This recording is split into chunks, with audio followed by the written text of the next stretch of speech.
Alright guys, I want to make this video real quick.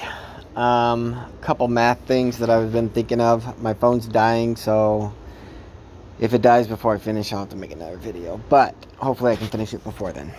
So first thing, let's talk about the AMC squeeze.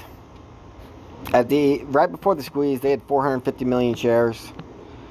And right before the squeeze, like the last low that it saw before it saw 72 was $12.50. So that means it was a $5.6 billion market cap. They only ever had 526 million they could ever dilute. And during the dilution squeeze by July, maybe a little bit later, they ended up announcing that it was 516 million total that they 516 total million that they ended up diluting. And if we subtract the 450 million that we were at before that, that's 66 million shares. From $12 to $72, if you do the average price at $30, that's $1.98 billion that they had to dilute during the FOMO that was coming in, because everyone that didn't believe in AMC, that saw it going up parabolically for 8 straight days, like a lot of them bought in. And if we look at Mullen, we know for a fact there's at least 284 million shares out there. We know that they can never have more than 580 million. So there's 296 million that are left. Now, they haven't announced dilution since April 1st. If you look at my last video, I talk about the uptrends, the sideways trends. Like the first trend, we had 5% of all the volume power was retail buying. The uptrend where we went up to $4.18 from $1.76. The dilution they announced was 1.5% retail buying, the dilution. And then on the last two trends, they actually announced two trends, and both of them hit about 5% of the volume was retail buying power. And if you add the 5% figure to what we're doing right now, it says that we've bought another 80, probably 90 million after the 100 million volume yesterday. So we can say that they have about 200 million shares left. Now, at $1 a price, that's only $200 million of buying power. And so, like, the first run of FOMO is going to set this off. And the question is, when do they feel like they have so little dilution power and they know that retail's not walking away, that they start raising the price? And every time they raise the price, like we've seen in the last 2 days going up 23%, the next time it goes 50%, more buying power comes in. And there's just more people that will chase all the way up. And I mean, if we got to do $2 billion worth of buying power, that's going to take out a couple legs of the retail that will sell for a profit at $8, $10, $15. Like, there's going to be less people selling that have already bought in than people buying, and it's going to keep going up. So don't sell too early. $20 looks like the low for me to start taking some profits. But I'll go over all my trades when I do them. Now, the last thing that I want to talk about is options with Mullen. Let's just look at the most risky trade that you could possibly do right now. It would be actually the $8 strike closest to expire. But you never buy the same strike if you can buy that same strike for a cheaper price. And because the cheaper one's always going to make more money of intrinsic value. And that's where your real value comes in. So this 1.15 would be the dumbest but most risky trade that you could make.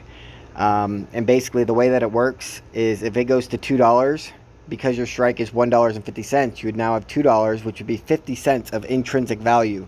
So your $5 option or 5-cent option would be worth 50 cents. And so it's actually $5 to buy it, and the 50 cents would be $50. So you've 10x your money when it goes from $1 to $2, while the $1 has only done a 1x on its money. Now, if this goes to $20 all in this week, then this $5 contract would have $18.50 of value, and each $5 would be worth $1,850. This one would be worth $50 left, so the $2 strike would only be worth $1,800.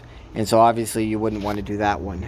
Now, if we go to the most conservative one, this 70-cent $1 strike right here, if Mullen goes to $10, it'll have $9 of intrinsic value. That 70 cents minus the $9 would leave $8.30 left over. So that's your profit. 7 divided by the 8 would be almost 11x your money, where the $1 strike only did a 1x its money. Now, if you bought this $7 strike here for 35 cents and it goes to $20, then this $13 of intrinsic value divided by the 35 cents would be, oh, I don't even know. 13 divided by 0.35 would be 37 times your money. Where if you just bought in the stock and it goes to 20, you'll 20x your money right now. So you can 37x your money with the safest possible long theta strike. With this one, if we went to 20, you'd have $19 of intrinsic value. If we did $19 divided by 0.7, you'd 27x your money. So instead of 20xing your money, you'd get 7 more x's. And then, like, if you come in here and you find, let's look at this July strike.